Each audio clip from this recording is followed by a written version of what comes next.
என் இனிய உணர்வே! கதையின் தொடர்ச்சி. பார்த்திபனுக்கு தன் மனைவியிடம் தனியாக சிறிது நேரம் நிம்மதியாக பேசப் பொழுது இருக்கவில்லை. மரகதம்மாள் நோயாளியாக படுத்துவிட்ட பின்பு வீட்டுப் பொறுப்பு அவனுக்கு அதிகமாகி விட்டிருந்தது. உணவு நேரத்தின் போதும் தினசரி சாம்பவி இரவில் பால் சொம்பை கொணர்ந்து வைக்கும்போது மட்டும் அவனால் சில வார்த்தைகள் பேச முடிந்தது. அன்று இரவு அவன் தன் அறைக்குள் மாலை நாளேட்டின் மீது கண்களும் வராந்தாவில் ஒலிக்கப் போகும் காலடிகள் மீது காதுகளுமாக காத்திருந்தான். மாடிப்படிகளைக் கடந்து ஓசைப்படாது மெல்ல நடந்து அறைக்குள் வந்து நின்ற சாம்பவியைக் கண்டு திடுக்கிட்டு போனான். கூட வந்து பரிமாற சமையல் ஆள் உதவி கொண்டிருந்ததால் அவன் சாப்பாட்டின் போதும் எதுவும் பேச முடியவில்லை. மனதில் இருந்த பல சங்கதிகளை அவள் முன் கொட்டிவிட அவசரப்படுகிறவன் போல பத்திரிகையை கீழே வைத்துவிட்டு பரபரப்புடன் அவன் எழுந்ததை அவள் கவனித்தாள். மௌனமாக செம்பை முக்காலி மீது வைத்துவிட்டு திரும்பிய போது, சாம்பவி, கொஞ்சம் உட்கார், முக்கியமானதொரு சங்கதியை உன்னோடு பேச வேண்டும் என்று மிக தாழ்வான குரலில் குழைந்து வேண்டிக் கொண்டான். அவன் என்ன பேசப் போகிறான் என்பது அவளுக்கு தெரியும். தாயை பார்த்து வர அன்று இரவு அறைக்குள் போனவன் பேயறைந்து போன்ற வெளுத்த முகத்துடன் வெளியே வந்ததை அவள் பார்த்து விட்டிருந்தாள். எதிரே கிடந்த நாற்காலியில் உட்கார்ந்தவள் அவனை நிமிர்ந்து பார்த்தாள்.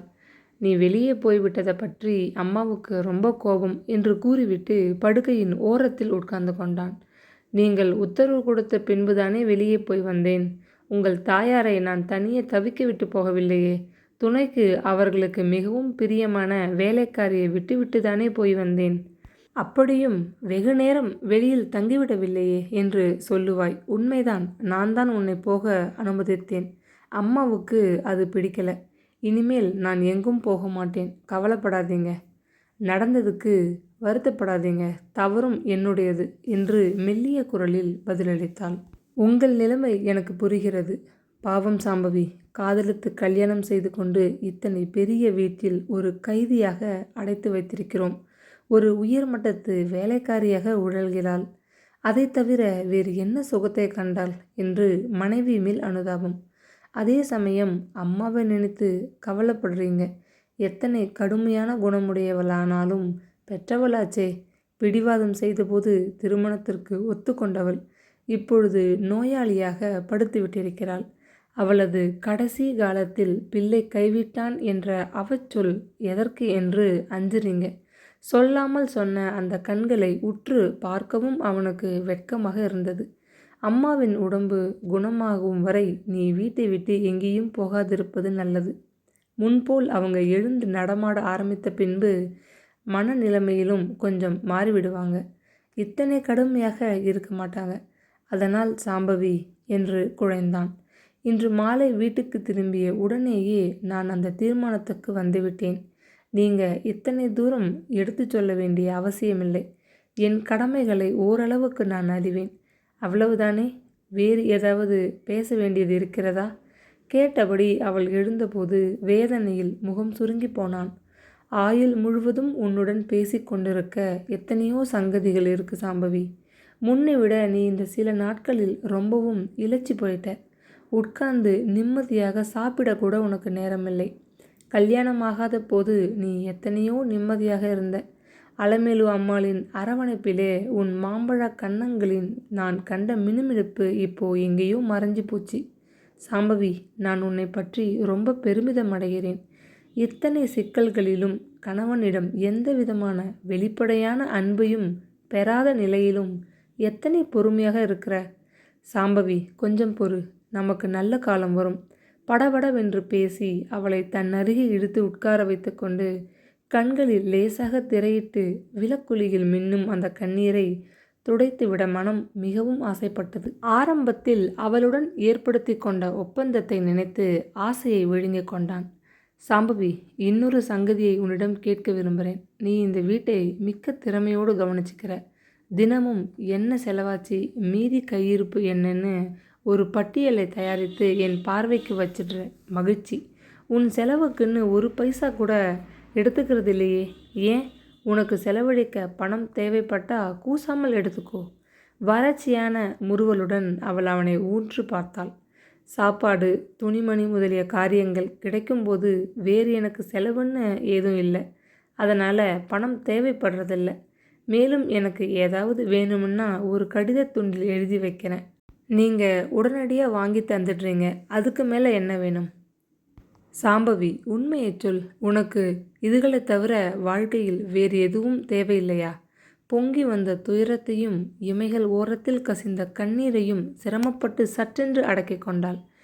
எனக்கு ஒரு பெரிய தேவை இருக்கிறது. உண்மைதான் சாம்பவி. என் கண்ணேன்னு உங்களால் அழைக்கப்பட்டு உங்கள் அன்பை அனுபவிக்க மாட்டோமா என்ற ஏக்கத்தில் துடிக்கும் என் மனதில் நிறைவை உண்டாக்க மனைவி என்ற நிலை மிகவும் தேவைப்படுகிறது. உணர்ச்சிகளின் வசப்பட்டு போகும் சாதாரண பெண்தான் நான். ஒரு சந்நியாசி அல்ல. உங்களது கொள்கைகளுக்கு குறுக்கே வரக்கூடாது என்ற பிடிவாதத்தினால் இப்படி வைராக்கியமாக இருக்க முயல்கிறேன். எத்தனையோ தடவை இந்த பாழும் வைராக்கியம் சுக்குத்தூளாகி போய்விடுகிறது. உண்மை. இந்த அறைக்குள் வரும்போது என் மனதும் எத்தனையோ தவிக்கின்றது. குளிச்சிட்டு பனியன் லுங்கி மட்டும் அணிஞ்சு கொண்டு நீங்கள் உட்கார்ந்துருக்கும்போது சந்தனக்கட்டை போன்ற உங்கள் தோலை கண்டு என் மனம் எத்தனை பாடுபடுகிறது தெரியுமா? அந்த தோல் மீது சாய்ந்து கொண்டு, இன்னைக்கு உங்களுக்கு ரொம்ப வேலை இருந்ததா? வரும்போது உங்கள் முகம் ரொம்ப சோர்ந்திருந்ததே என்று கொஞ்சி கேட்டு முகத்தோடு முகம் வைத்து கொண்டு பேச, எனக்கு மட்டும் ஆசை இல்லையா? மனதிலே அமுங்கி கிடந்த அத்தனை உணர்வுகளையும் வார்த்தையாக உதிர்க்க அவளுக்கும் விருப்பமாகத்தான் இருந்தது. ஏற்கனவே அத்தை ரொம்ப மனம் கசந்து போயிருக்காங்க. அவர்களை நான் தனியே கீழே விட்டுவிட்டு வெகு நாழி உங்களோடு பேசி கொண்டிருக்க முடியாது. மன்னிச்சுக்கோங்க. வேகமாக கதவை நோக்கி நடந்தாள். சாம்பவி, நில். முக்கியமான சங்கதியை கேட்க மறந்துட்டேன். இன்று அவங்க உங்ககிட்ட ரொம்ப கோபமாக நடந்து கொண்டாங்களா? பேச்சில் கொஞ்சம் தெளிவு ஏற்பட்டிருப்பதால் அவங்களால் உரத்து பேச முடிகிறது. அதனால் கேட்டுவிட்டு அவளை பரிதாபமாக பார்த்தான். தன்னிடமே ஆவேசமாக ஆத்திரத்துடன் பேசிய தாயார் மருமகளிடம் எப்படி நடந்து கொண்டிருப்பார்கள் என்பதை அவனால் ஓரளவு ஊகிக்க முடிந்தது. என் கையால் கொடுத்த கஞ்சியை குடிக்க மாட்டேன்னு அடம் செய்தாங்க. ஆனால் நான் வற்புறுத்தி சாப்பிட வைத்து மருந்து கொடுத்து தூங்க செய்திருக்கிறேன். அவங்க எவ்வளவு கோவிச்சு கொண்டாலும் நான் பாராட்டப் போவதில்லை. ஏன்னா அவங்க ஒரு நோயாளி இல்லையா? கேட்டுவிட்டு வேகமாக வெளியே வந்தாள். மாடிப்படி அருகே வந்ததும் அவளுக்கு கட்டுக்கொள்ள முடியாத துக்கம் கண்ணீராக கன்னங்களில் வழிந்தோடியது. வீட்டுக்கு வந்ததுமே வேலைக்காரி வந்து சொல்லிவிட்டாள். பெரியம்மா உங்களை கேட்டாங்க. வந்ததும் அறைக்கு வர சொன்னாங்க. கை கால்களை கழுவிக்கொண்டு கலைந்து நெற்றியில் பரவி கிடந்த முடியை சீராக்கி கொண்டு அவள் அவசரமாக மரகதம்மாள் படுத்து கிடந்த அறைக்குள் நுழைந்தாள். தனக்கு கிடைக்கப் போகும் வரவேற்பை எண்ணி மார்பு வேகமாக துடித்தது. படுத்த நிலையிலும் எழுந்திருக்கும் சக்தி இல்லாத சமயத்திலும் மரகதம்மாள் அந்த வீட்டில் உள்ள அத்தனை பேரையும் ஆட்டி படைத்தாள். அப்படி ஒரு அந்தஸ்து மோகம். உனக்கு என்ன துணிச்சல்? வேலைக்காரியிடம் என்னை ஒப்படைச்சிட்டு உங்கள் பெரியம்மா வீட்டுக்கு சீராடா போயிட்டு வந்திருக்க இல்லையா? எல்லாம் அவன் கொடுக்குற இடம். நான் மட்டும் எழுந்து ஓடி ஆடிக்கிட்டு இருந்தா இப்போவே உன் கையில் பெட்டியை தூக்கி கொடுத்து பிறந்த வீட்டுக்கு துரத்திருப்பேன். பற்களை கடித்தாள். கொடூரமாக விழித்தாள். சாம்பவி எதுவும் பேசவே இல்லை. ஊமை கொட்டான் போல. ஏன் சமைஞ்சு போய் நிற்கிற? இந்த தலையணை ரொம்ப உறுத்துது. உடனே மாற்றி வை ஏவலிட்டாள். அவளுக்கு பிடித்த விதமாக ஓட்ஸ் கஞ்சியை செய்து எடுத்துக்கொண்டு போனபோது முகத்தை சுளுக்கினாள். இனி எனக்கு வேலைக்காரியே எல்லாம் செய்யட்டும். உன் கையால் சாப்பிடுவது கூட பாவம் என்று எரிந்து விழுந்தாள். அதிகமாக பொங்கிய கோபத்தை அடக்க முடியாது சுவாதீனமாக இருந்த இடது கையால் தன் அருகே இருந்த ஸ்டீல் டம்ளரை எடுத்து தரை மீது வீசி எறிந்தாள். போ, இங்கே நிற்காத சனியனை. நீ வந்ததுமே எனக்கு கேடு வந்துட்டது. என்னை கொண்டு கரையேற்றிட்டு சொத்துக்களை தட்டிக்கிட்டு போகத்தானே வந்திருக்க? என் மகன் ஒரு ஏமாளி. இல்லாட்டி உன்னை கட்டிக்க ஒத்த காலில் நின்றுப்பானா? நான் மட்டும் பிழைச்சி எழுந்தா என்று கருவிக்கொண்டே அவளை உக்கிரமாக பார்த்தாள். எதற்கும் பதிலளிக்காது சாம்பவி கிண்ணத்தில் இருந்த கஞ்சியை ஸ்பூனால் அள்ளி வற்புறுத்தி அவளுக்கு புகட்டினாள். யார் கண்டது? இந்த கஞ்சியில் நீ என்ன மருந்தை கலந்து தருகிறாயோ? ஒரு சமயம் மந்திரிச்ச விபூதியை போட்டு கொடுக்கிறாயோ? உன் மனசில் இருக்கும் எண்ணம் எனக்கு தெரியும். நான் சீக்கிரம் கண்ணை மூடணும்னு நாளை எண்ணிக்கிட்டு இருக்க. பிறகு உன் வீட்டு படைகளோடு இங்கே ராஜாங்கம் நடத்த போற. ஐயோ, என் மகன் கதி இப்படியாச்சே. உரத்த குரலில் புலம்பி விக்கி அழுதாள். அத்தை, இப்படி நீங்கள் பேசி அழுது ஆத்திரப்பட்டா இரத்த அழுத்தம் அதிகமாகிவிடும். குணமடைய நாளாகும்னு டாக்டர் சொல்லியிருக்கார். கிடக்கிறார் டாக்டர். அவர் தானே என்கிட்ட வந்து, அலமேலு அம்மா வீட்டில் ஒரு அழகான பெண் வந்திருக்கா, அவளை உங்கள் மகனுக்கு கட்டி வையுங்கோன்னு பல்ல காட்டினார். இந்த அழகான கல்யாணத்திற்கு அந்த மனிதன்தான் பெரிய சிபாரிசு. இனிமே அந்த டாக்டர் வந்தா அவரோட நின்றுக்கிட்டு ஊர்க்கதை பேச வேண்டாம். எப்படிடா இவளுக்கு தெரிகிறது? படுத்து கிடக்கிறாளேன்னு அதிசயமாக இருக்கா? எனக்கு 1000 கண்கள் உண்டு. அவர் வந்த வேலையை கவனிச்சுட்டு போகட்டும். வயசானவர்னு நான் விட்டு வைக்கிறேன். இல்லாட்டா என்று பேசியவளுக்கு மூச்சு வாங்கியது. முகம் சிவந்து வியர்வை கொப்பளித்தது. நீங்கள் சொல்கிறபடி நடக்கிறேன் அத்தை. இனிமேலே நீங்கள் எழுந்து நடமாடுற வர இந்த வீட்டு வாசப்படியை தாண்ட மாட்டேன் அத்தை என்று கூறிவிட்டு துவாலையால் மரகதம்மாள் முகத்தை துடைத்து அவளை சமாதானப்படுத்தினாள்.